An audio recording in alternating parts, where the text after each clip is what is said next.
Et yo tout le monde, c'est Romanga, on se retrouve aujourd'hui pour un nouveau concept de vidéo qui est depuis quelques temps assez populaire, j'avais envie de m'y essayer, je parle bien sûr de tier list animé. Évidemment je ne pourrai pas tout mettre dans cette vidéo, ce sera les animés les plus populaires ainsi que d'autres qui le sont moins, histoire de vous faire découvrir quelques pépites. Sachez également que c'est mon avis à moi, c'est quelque chose que je mets en bon, alors que vous le metteriez en masterclass, y a pas de souci, je respecte vos choix. Sur ce, c'est parti. Alors Dr Stone, alors lui il a fait beaucoup parler de lui l'air de rien et c'est mérité. Je le mets en excellent parce que c'est pas transcendant non plus. C'est vraiment original le fait que Senku veut reconstruire son monde tel qu'il était auparavant alors qu'il n'a rien à sa disposition. Au final, il nous montre différents aspects de la science qui à la fois nous hype, nous donnent envie d'en apprendre plus. J'ai vraiment adoré suivre cet animé, vivement la saison 3. Je vois Fire Force juste ici que j'ai beaucoup aimé, je le mets également en excellent, bien que pour certains le fanservice au niveau de Tamaki était vraiment chiant, moi j'ai fait avec, puis après on commence à s'habituer. En tout cas l'histoire était vraiment bien, l'animation était clean et le son des coups dans certains combats sont incroyables. J'ai kiffé entendre ça. Ah, je vois Kaguya-sama ici. Alors sans hésitation, je le mets en masterclass, ceux qui l'ont vu comprendront, c'est un chef-d'œuvre. L'humour est incroyable, le fait de se déclarer en premier justement aboutit à des situations juste hilarantes. Chaque épisode on est obligé de rire et avec ça il y a des épisodes qui se concentrent sur le passé de certains personnages qui sont incroyablement émouvants. T'as des frissons pendant tout l'épisode, en plus de ça le thème est original. Franchement rien à dire, j'ai adoré, il faut que tout le monde aille le voir. Ah GTO, alors la même chose, je suis désolé je mets ça en masterclass. Quand on prend du recul c'est logique, en plus contrairement à certains, je l'ai vu assez récemment, il y a 3-4 mois je dirais, et en VF bien sûr. Onizuka est incroyable, donnez-moi ce prof, pourquoi j'avais pas ça moi? Si on avait tous ce prof, on va pas se mentir, on aurait adoré notre scolarité. L'humour est vachement présent, il mérite sa place de masterclass. Je dois pas être le seul à le penser, je suis même motivé pour le revoir là. Ah, on a Naruto. Alors difficile de mettre une mauvaise note parce que j'ai grandi avec Naruto, ça a forgé mon enfance. Il y avait les examens, Orochimaru, je le mets en excellent parce que je sais que c'est un gosse, on a tous été un peu comme ça, mais je préfère suivre un gars mature en fait. Et c'est là que Naruto Shippuden entre en jeu. C'était vraiment quelque chose, je mets Shippuden en masterclass. À vrai dire, je préfère Shippuden au Naruto basique parce que Naruto est plus mature, il y a des combats de fou, comme on a pu voir notamment Naruto vs Pain et puis le combat Naruto Sasuke. Fairy Tail. Malgré la vague de haine envers cet animé, je suis désolé, je le mets en masterclass. Parce que déjà les combats sont sérieux avec des OST incroyables. Fairy Tail fait partie des œuvres à avoir les meilleurs openings, à ce niveau là je pense que beaucoup doivent être d'accord. En plus il n'y a pas vraiment de personnages inutiles, les combats sont pas uniquement concentrés sur Natsu.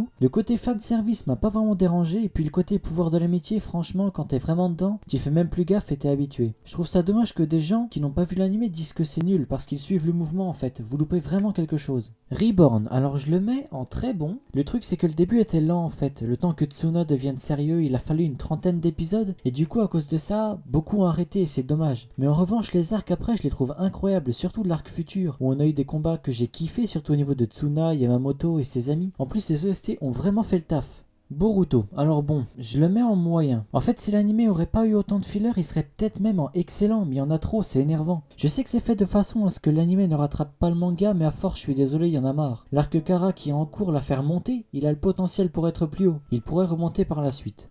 Nanatsu no Taizai, alors je le mets en bon, et vous savez pourquoi il n'est pas plus haut. Malheureusement à cause de l'animation de la saison 3. L'histoire de celle-ci est bonne, mais l'animation, elle aurait peut-être été présente, il serait peut-être en masterclass là. J'ai vraiment adoré les premières saisons, les combats avec les Seven Deadly Sins, la fameuse OST que tout le monde connaît, en espérant que le film qui a été annoncé récemment le fasse remonter plus haut parce qu'il le mérite amplement. SNK, même en comptabilisant la saison 4, je le mets quand même en masterclass. On a eu des retournements de situation incroyables, l'animation des premières saisons ne manquait pas, surtout quand c'est Wit Studio qui en était à la charge. L'histoire est vraiment originale, on a des frissons qui arrivent continuellement. Je tiens aussi à dire que Levi est le meilleur personnage de l'œuvre. Sans lui l'œuvre serait en excellent, mais il m'a fait apprécier l'œuvre dans tous ses recoins. Alors Dragon Ball, je crois que c'est l'image de Dragon Ball GT, mais j'ai pas trouvé Dragon Ball tout court considéré que c'est Dragon Ball. La nostalgie va aussi jouer pour cet animé parce qu'on a tous grandi devant, mais je le mets en excellent. Bien que c'est dans cette saison qu'il rencontre tout le monde qu'on connaît maintenant. Bulma, Yamcha, Tortue Géniale. J'ai une préférence pour Dragon Ball Z qui, quant à lui, est en masterclass. Parce qu'elle était folle, que dire de plus. Le moment de Gohan contre Cell, il y a eu l'arc-bout et énormément d'autres choses qui ont marqué l'œuvre dans son entièreté. Ça est et ça restera toujours dans ma mémoire. Sword Art Online, alors je suis comme Fairy Tail, je comprends pas vraiment la haine envers cet animé qui mérite vraiment d'être masterclass. Déjà à partir du moment où les openings de SAO sont chantés par Lisa et aussi Asuka, c'est forcément incroyable. Les OST c'est très loin d'être le défaut de cette œuvre, on va pas se mentir. Les combats sont pas nuls, il y a pas d'ecchi et je vois pas vraiment en quoi le côté harem dérange. Parce que les filles en question sont pas dans tous les arcs, en plus ils sont pas inutiles. C'est pas comme si elles s'étaient tout le temps collées à Kirito et à toujours le draguer, là je comprendrais. Sinon la saison Alicization était aussi fou, l'animation, ce qui s'est passé, n'hésitez vraiment pas à reprendre, vous ratez quelque chose. My Hero Academia, alors je le mets en excellent. Le seul truc qui me plaît pas en vrai, c'est simplement le chara-design de certains personnages. Deku par exemple, hors combat je le trouve pas charismatique. Je l'aime quand même évidemment, il réfléchit, il est intelligent, ses combats à lui sont toujours stylés, j'ai kiffé celui avec Bakugo. En plus de ça, les personnages par moments sont parfaitement exploités. En ce moment on a des épisodes où chacun des élèves dévoile leurs capacités, et je kiffe l'histoire, y a pas de souci à ce niveau là. Death Note, que je mets en excellent, surtout pour la fin en fait, je vais pas spoil, vous inquiétez pas pour ceux qui n'ont pas vu. En fait ce qui m'a vraiment attiré, c'est le fait que ce que fait Kira, ben c'est pas vraiment mauvais en fait. Écrire le nom des criminels dans son cahier et les faire mourir, on peut pas vraiment lui dire qu'il a tort. En revanche au niveau de la justice c'est autre chose, on sait pas vraiment dans quel camp se mettre en fait. Et c'est ça qui m'a vraiment plu, on veut que ça avance de chaque côté et voir comment l'histoire évolue. Mais pour moi ce n'est pas le meilleur anime du monde, bien qu'il était incroyable. C'est juste que c'est pas mon genre d'anime préféré, mais il a réussi à me faire beaucoup aimer un genre que je regarde pas trop de base. One Piece, qui est le premier anime que j'ai découvert étant petit, il pourrait facilement être masterclass, surtout avec ce qu'on a ces derniers temps, mais je le mets en excellent. Surtout avec le flashback d'Oden qui était incroyable. Le défaut qui est vraiment présent, c'est la lenteur en fait. Rien que les derniers arcs, ben ils durent au moins plus de 100 épisodes chacun et je trouve que c'est vraiment lent. Mais en revanche, les combats de chaque Mugiwara, surtout le trio, on est toujours servi et jamais déçu. Et puis généralement, il y a des fixations sur des personnages de l'équipage qui combattent moins que Luffy, Zoro ou Sanji qui du coup se verront mettre en valeur et les faire remonter dans notre estime. Je trouve que c'est vraiment un point positif de l'œuvre, on aime vraiment tous les Mugiwara.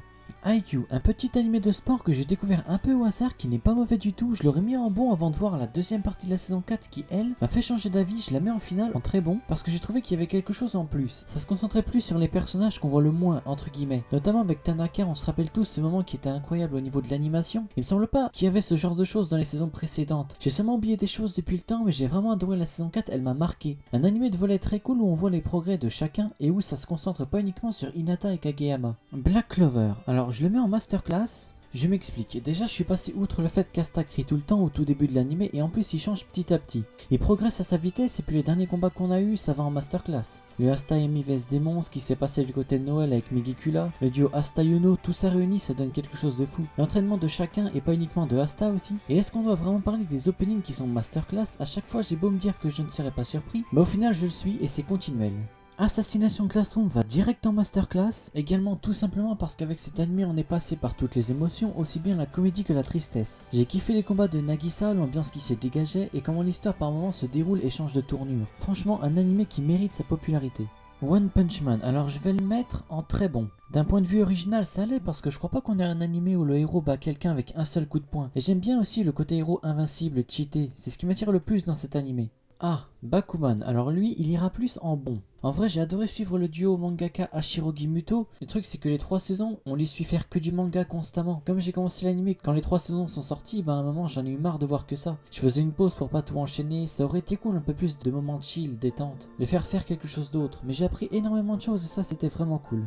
Je tombe sur Clannad, alors je crois que ce n'est pas After Story donc je vais le mettre en bon. Parce que voilà c'est le début et c'est rien comparé justement à After Story qui lui va en masterclass. Mais vraiment impossible de ne pas pleurer, je suis désolé mais les scènes ont été incroyables. Émotionnellement parlant, cet animé est celui qui m'a fait le plus ressentir la tristesse et qui m'a fait autant pleurer. Tokyo Ghoul, alors malgré le fait que de nombreuses personnes ont dénigré l'anime à partir de Tokyo Ghoul Rush, je le mettrais quand même en très bon. Parce que comme je lis pas les scans ni le manga, je savais pas à quoi m'attendre donc au final j'ai pas été déçu. Je les aurais lus, j'aurais sûrement été déçu comme vous. Toharu Kagaku no Railgun, j'ai adoré l'anime, je sais évidemment que ce n'est pas l'histoire principale qu'on suit du coup Misaka et non Kamijo, mais il va en masterclass. Vraiment j'adore tout dans cette œuvre, que ce soit les personnages, aussi bien leur chara-design que leur personnalité. Je déteste vraiment aucun personnage. En plus de ça, à la dernière saison l'animation était vraiment présente. Les combats et l'histoire prennent à chaque fois une tournure plus sombre, une ambiance que j'ai adorée qui montre que voilà, même dans la cité académique la vie n'est pas rose. Il y aura toujours des combats, des différences d'opinion et ça engendrera toujours au final des affrontements. J'ai bien aimé aussi le système de niveau attribué à toute personne de la cité académique. On peut du coup se faire une idée de la force de chacun.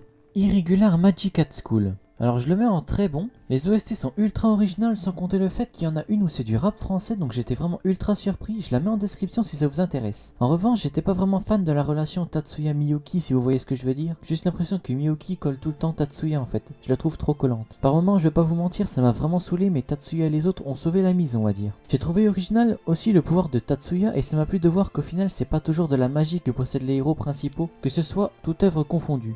Owari no Seraph, on m'a fait découvrir cet animé, j'ai hésité beaucoup de temps mais je me suis lancé et il va en excellent. D'ailleurs fait par Wit Studio donc niveau animation c'est incroyable et je vais encore le dire mais les OST de l'anime sont incroyables, de même pour les openings. Un animé sérieux sans fan service ni ecchi avec une histoire prenante. Des humains contre des vampires, chacun ont des objectifs différents quant à leur position. Par contre, la fin de la saison 2, pour ceux qui connaissent, il faut une suite, il faut faire quelque chose. Ou alors je dois lire le manga, mais je peux pas rester avec une fin pareille.